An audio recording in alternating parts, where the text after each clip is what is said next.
You're live. Okay, YouTube is live.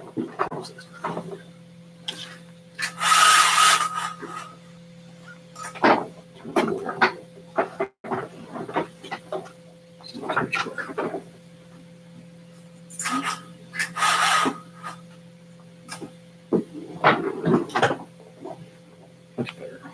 And going live on Facebook. That one looks a little dark. Okay, we're live on both platforms. Sorry to go back and forth.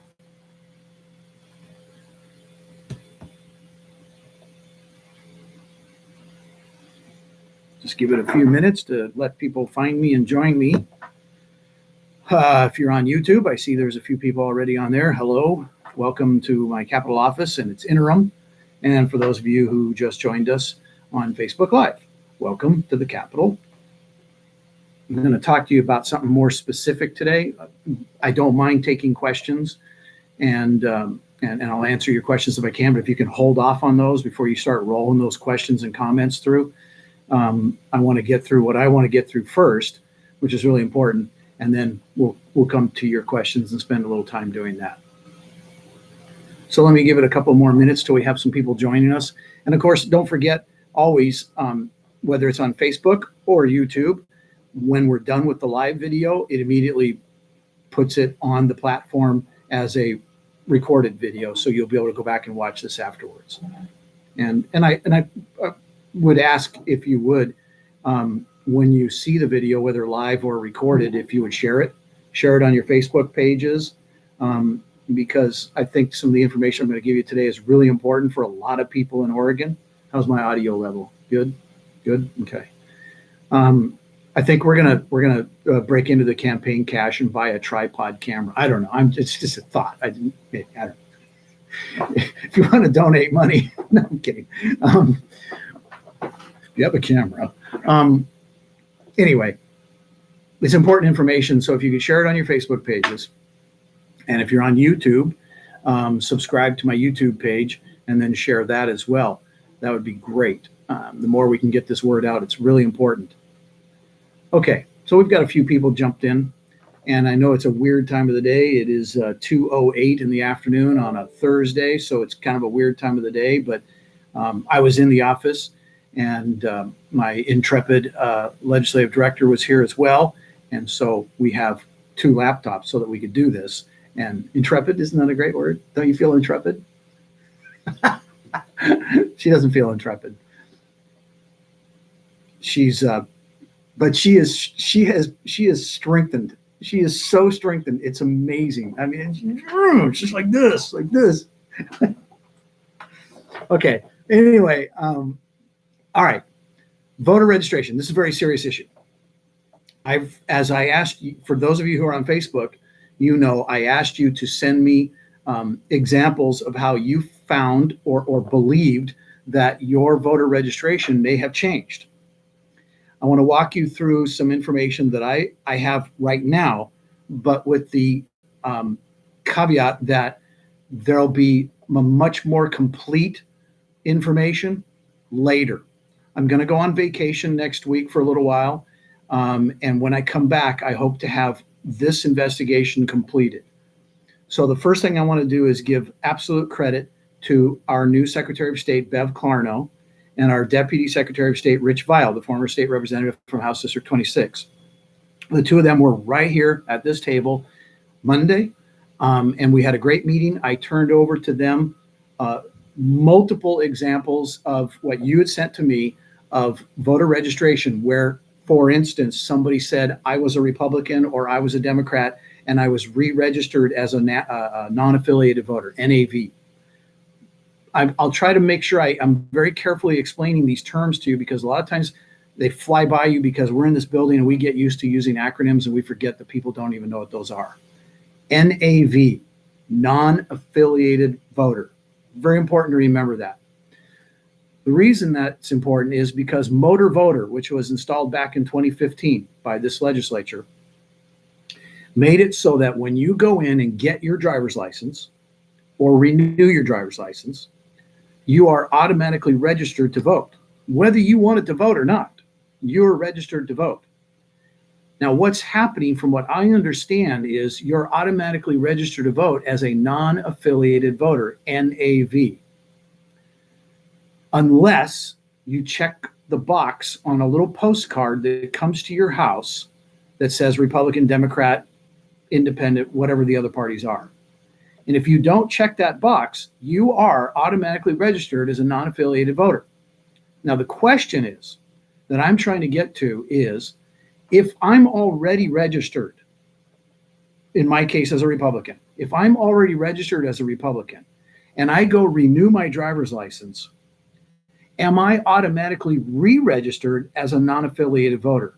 I can't say that I have the answer just yet. But Deputy Secretary of State Rich Vial and Secretary of State Bev Clarno are looking into this. And so far, they've found some issues. That's as far as I want to go right now. And I'm not trying to be cagey here or anything, but what I want to say is I want them to complete their investigation. They jumped right on it on Monday, immediately. By Monday afternoon, Rich Vial had called me and texted me and said, here's some things that I want you to know. And I don't want to tell you that just yet because I want to wait again until they completely finish this investigation. There may be a glitch in the system. There may not be a glitch in the system, whether it's on the DMV end or on the Secretary of State's end. But they're getting to the bottom of it. So I want you to know that. So now what would I do is I want to really make sure that you know how you're registered. On my Facebook page, so if you're on YouTube, you won't be able to find this. You'll have to go to my Facebook page. But on my Facebook page, one of the posts down below, go down the page a little ways, it says Secretary of State and voting. You click on that. It'll have, I believe, if I remember right, 3 blank areas that you fill in. First name, last name, date of birth. It will come back and it'll have your address and it'll say what your voter affiliation is. So check that first. Then the best thing that you can do, I happen to live in Marion County, and I think our Marion County clerk is a wonderful guy. He does a great job, and that's Bill Burgess. I was able to go down to and he wasn't necessarily there that day, but I had an issue where I'm William Post. That's my full name, William Post, but my son is also William Post.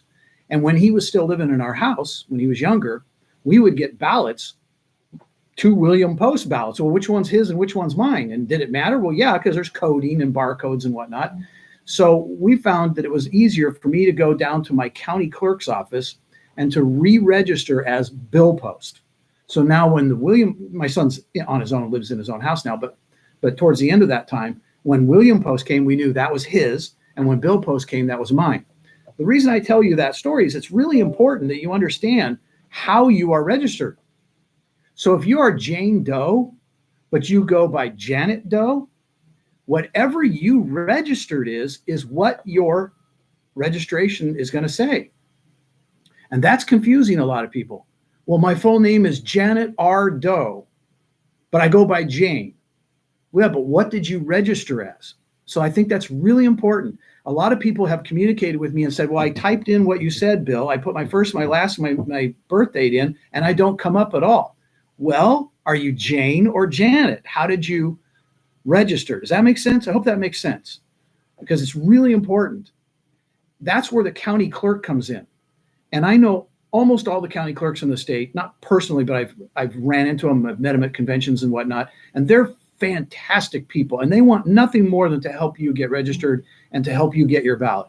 They're not against you in any way, shape, or form. This is not a partisan issue. This is not Democrats trying to fix the system or Republicans trying to fix. This is nonpartisan. This is basic stuff. It's just computer entry and data entry and being careful. If I could say anything of importance today, it would be this. Be very careful. When you go to DMV and you get a new driver's license, or you get your first one, or you've moved here from out of state and you're getting your first Oregon driver's license, make sure you check those boxes when you're given the opportunity. Don't just get your license and walk out of there. If you have to, ask the clerk at the desk, hey, did I just get registered to vote? And if so, where do I find Republican, Democrat, Independent, Green Party, Progressive, whatever you want? I think that's very important. That's on you. That's not on DMV and it's not on Secretary of State. That's on you. So that's important. 2, contact your county clerk. If you have any questions, contact your county clerk. They're great. They really are, and they want to help. Call them, or if you live close by, if you're in Marion County, it's right here in downtown Salem. Go to the county clerk's office and just say, look, I'm really confused. This thing on the website showed me that I'm registered as an NAV, and I'm not an NAV. They'll help you. They really will. Okay. You think that covers everything? Okay. Let me just see if a few questions are being asked here, and if it's anything that I didn't cover. I don't know how to not use a mouse. Here we go. Oh yeah, here we go. We hold this down. We go scrolling down. Okay. Valerie. So how do we know? Valerie, how do we know what? You're going to have to clarify that. How do we know what? So come back and ask me that. Oh, thank you. Abby has put the link right there in this feed on Facebook. If you're on YouTube, I'm sorry, it's on Facebook. On Facebook, there's the link to go check your registration. I will tell you this, there is a little bit of a glitch in Facebook. It's not Secretary of State and it's not DMV, it's Facebook. If you use this link on a mobile device via Facebook, it might take you to a really weird site. We found that to be true, and that's another thing the Secretary of State is looking into. So what I would strongly recommend, if you're going to use a mobile device, copy that URL, that address, and put it in your browser on your phone or your mobile device, and then go to it. Some people say it works, and some people say it doesn't work. I think it's best to use a PC or a laptop.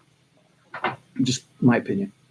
Let's see. Everything is fine on my voter. Oh, great, Lois. That's good news. Helen asks, when I did mine, they were able to give me the card at DMV the same day, but I had to ask.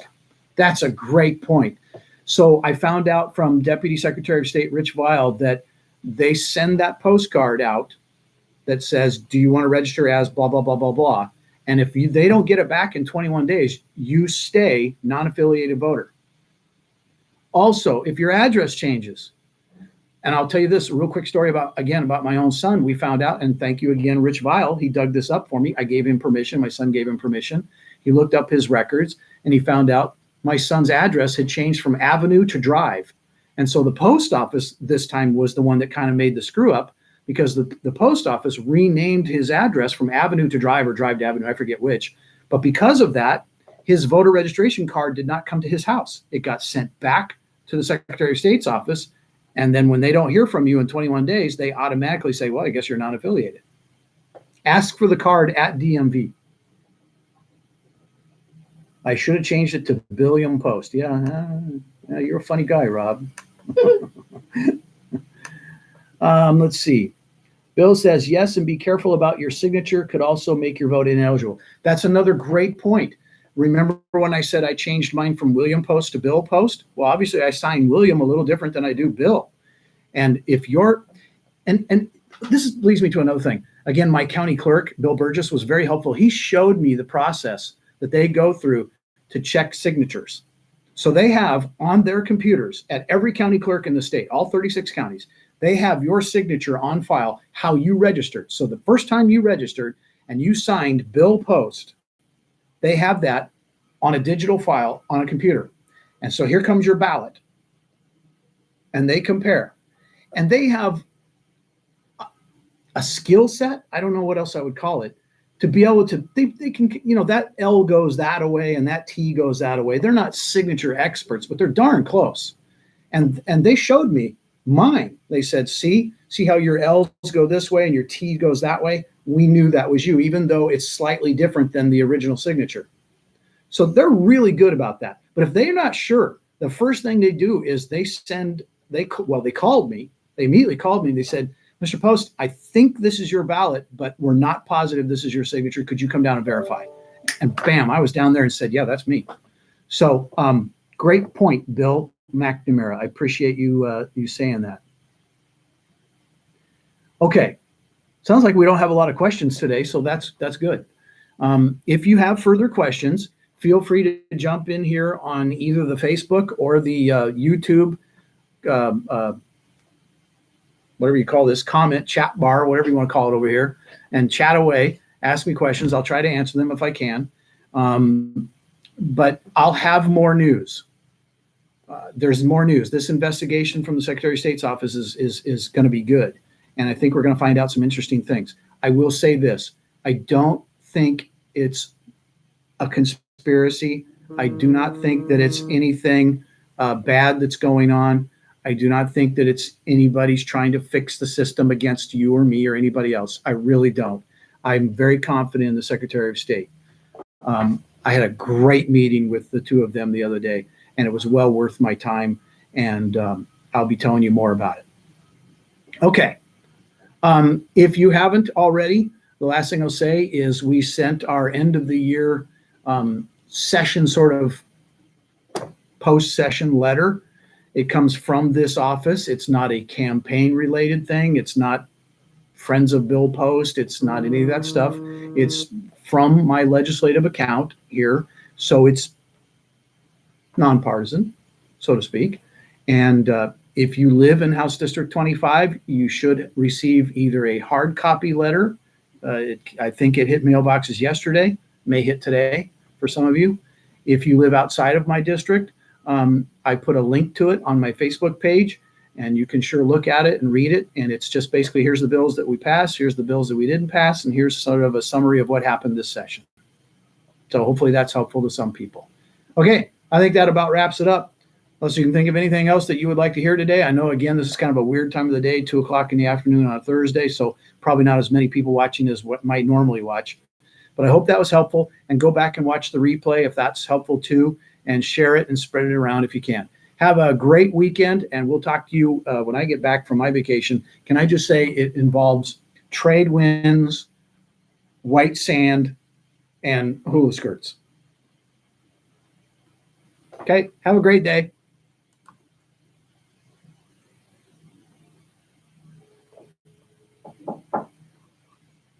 Yeah, it's off.